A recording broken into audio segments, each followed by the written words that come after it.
When defendants are in the courtroom, most choose to beg for mercy. However, what happens when a defendant becomes violent and decides to attack the judge instead? Here are 5 times where defendants have assaulted the judge and instantly regretted it. Starting with this defendant, who thought it would be a good idea to verbally assault the judge, then physically attack the judge. Miss Hardwick, No. you will be held in contempt of this court if you become disruptive. Before her husband can even start testifying, Melissa Hardwick interrupts him. Hardwick is currently in family court after her husband filed for a divorce. You will be held in contempt of this court if you become disruptive. I don't care. I haven't done anything to this court. Haven't done anything to him. She'll be arrested for contempt days for contempt of court. The judge has had enough of her behavior, but before they could take her to jail for contempt of court, Hardwick does this. You go now. In a last-ditch effort to gain control over this situation, Hardwick lunges at the judge. However, she was quickly apprehended by the bailiffs in the court. Judge Jennifer Edwards would be shaken up after the whole ordeal, as you can see her fumbling through her papers before recusing herself from the case.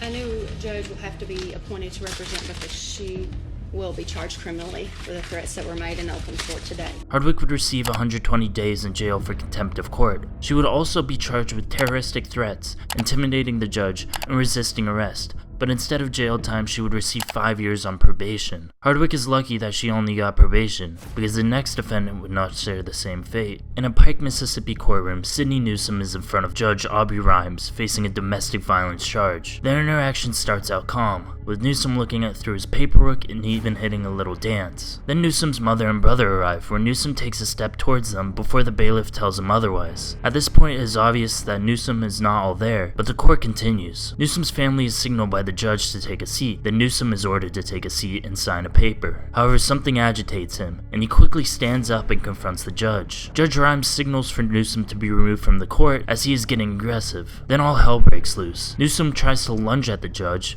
before being swung back around. Then he finds a tray of papers which he flings at the judge. With papers flying, the bailiff tries to gain control of the situation, and Newsome's family reacts. Newsome then finds a telephone which he also chucks at the judge, knocking over a monitor. Judge Rhymes seems to have enough and decides to take the situation into his own hands. He grabs Newsome and pins him on the table. Newsome's brother also gets involved, however it is unclear if he was trying to help the judge. Finally, backup arrives, and they were able to apprehend Newsome and his brother. The brother was not charged with any crime. However, Sydney Newsome would receive a charge for contempt of court on top of his previously existing domestic violence charge, and would spend 48 hours in jail. Newsome was in court for domestic violence and had an outburst, but what happens when a murderer is in court and threatens the judge? Because next is Tobias Roman. In a Bakersfield court, Roman's trial is just kicking off. Roman, stand up. My foot hurts. I can't stand up right now. I'm right here. Roman has been charged with attempted robbery, threatening with intent to terrorize, and exhibiting a deadly weapon for stalking a female employee at a shopping mall. Roman, stand up.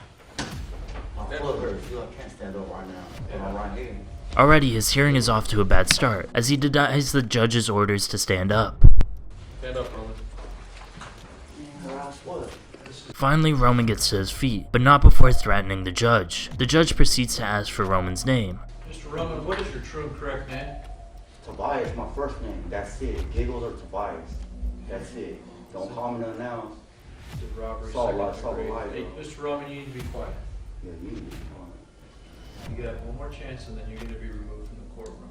Roman keeps interrupting the judge when going through the proceedings, and again gives a backhanded comment. But the judge is at his wit's end, and gives Roman a final warning. You got one more chance and then you're going to be removed from the courtroom. That'll be your choice.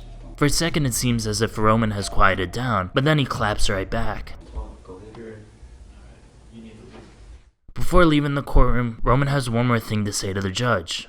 See? I'm gonna murder you when I see you. Quote, "I'm gonna murder you when I see you." Roman's parting words to the court. I'd like to note for the record, Mr. Roman's statement on the record that he will murder me if he sees me, and I'm going to request law enforcement to take the appropriate action. Roman would have a charge of threatening a public defendant added to his charges, which he would plead no contest to and be sentenced to 8 months in prison. Of his original charges, he would only be found guilty of threatening with intent to terrorize, which would add 3 years to his prison sentence. Threatening a judge is nothing compared to what this next suspect did. Up next is Bass Webb, who's facing Judge Vanessa Dixon in Paris County, Kentucky. Webb has been charged with 2 counts of attempted murder. 1 week earlier, he had attempted to run over 2 workers at a correctional facility that he'd been in for 3 months on assault charges. One man was able to get out of the way, but the other man was hit and injured. Now he's taken the stand. Can you word your saying? Yeah. That be yes? Yes. Judge Dixon tells Webb that she would be recusing herself from the trial because she knew the 2 employees he targeted with his vehicle. There's no way I'm going to try this case or have any further proceedings, or I have to see you for one further second. Set preliminary hearing next week. Charge. Yes, that is Webb literally spitting on Judge Dixon. Obviously shocked by this act, Dixon reacts like this. Keep him right here. The judge makes Webb stand and watch as she wipes the spit from her face. Then Dixon tells him she's seen enough. She would bring Webb back to make sure he watched as she wiped the spit off. But this is far from the last time Webb would do anything crazy. Only a few weeks later, while in jail, Webb and 4 other inmates would incite a riot. Get on the ground!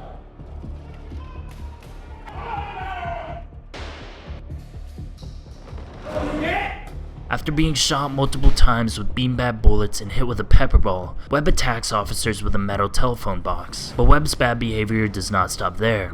For the riot, Webb would receive 15 years in prison, and for attempted murder, another 37 years. However, more disturbing details would be revealed in his time in prison. Webb would be linked to 2 unsolved murders of ex-girlfriends after the police had been anonymously tipped from the jailhouse about where the woman's remains were. Now Bass Webb would reappear in court for the first time in 5 years, but something is different, and it shocks the court. Webb is now sporting a new sinister look. The tattoos on his head say "Kill all rats," then a hit list that reads "Those who must die."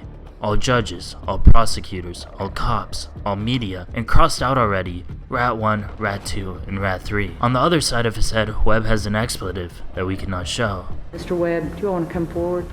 When the judge asks Webb to come forward, he remains seated and smiles. But the disrespect does not end there, because our final defendant does not pull any punches against the judge. In a Dayton, Florida court office, a call would come in.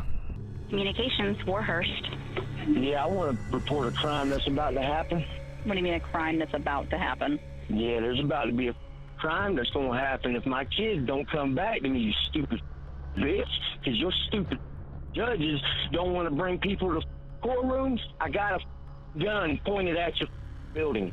Sir, what is going on? Who the you calling sir, you stupid bitch? Where's your judge warrant at? You going to bring that bitch out in handcuffs and I'm going to execute that son of a bitch right in the street.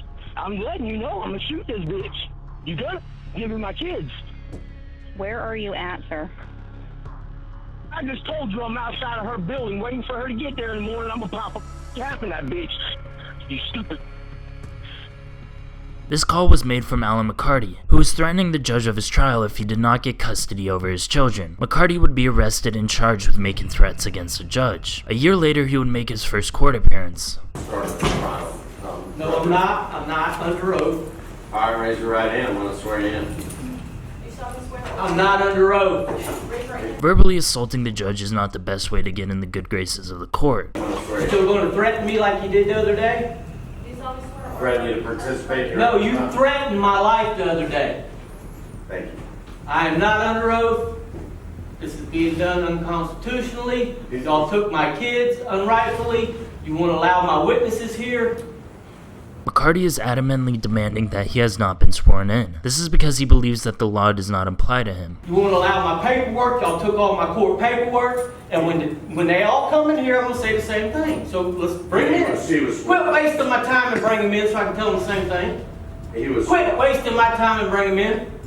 No, I was not sworn in. Yes, I've never been sworn in this court. Bring the camera back. He's making this up. He is making this up. I was never sworn in.